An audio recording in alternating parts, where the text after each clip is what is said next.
ফারিয়া তাসনিম জ্যোতির ঘটনাটা জানেন অলরেডি। উনি 32 বছরের 8 বছরের ছেলের জননী। উনি কাজ সুবাদে উনি একটা মেডিকেল কোম্পানি সেলস রিপ্রেজেন্টেটিভ। উনি 27শে জুলাই ইম্পিরিয়াল হসপিটালে গিয়েছিলেন কাজের সুবাদে। ইম্পিরিয়াল হসপিটাল হচ্ছে ঢাকা ময়মনসিংহ মহাসড়কের পাশে একটি হাসপাতাল। রাত 8:10 আনুমানিক উনি হাসপাতাল থেকে বের হয়েছেন। সেদিন বৃষ্টি ছিল। বের হয়ে উনি একটা খোলা ড্রেনে পড়ে গেছেন।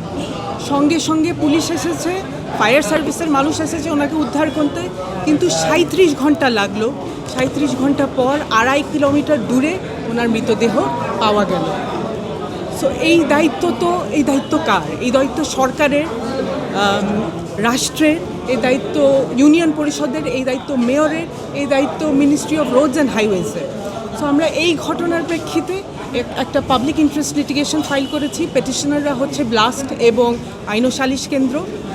এই রিট পেটিশনটা আজকে আমরা মুভ করেছি জাস্টিস মোহাম্মদ আকরাম হোসেন চৌধুরী এবং জাস্টিস ফয়েজ আহমেদের সমন্বয়ে গঠিত ডিভিশন বেঞ্চে।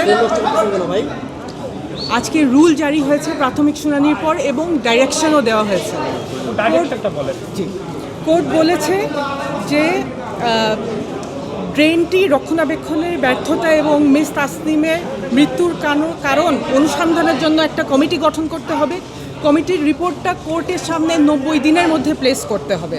কোর্ট আরও বলেছেন দ্রুততার সাথে সমস্ত খোলা ড্রেন এবং ম্যানহোলের ঢাকনা লাগাতে হবে এবং প্রত্যেকটা ওপেন উন্মুক্ত ড্রেন এবং ম্যানহোলের পাশে চিহ্নিতকরণ করতে হবে। এটা বেস্টনের মাধ্যমে হতে পারে, এটা সাইনবোর্ডের মাধ্যমে হতে পারে।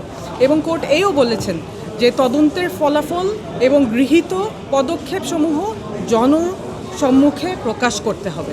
ধন্যবাদ।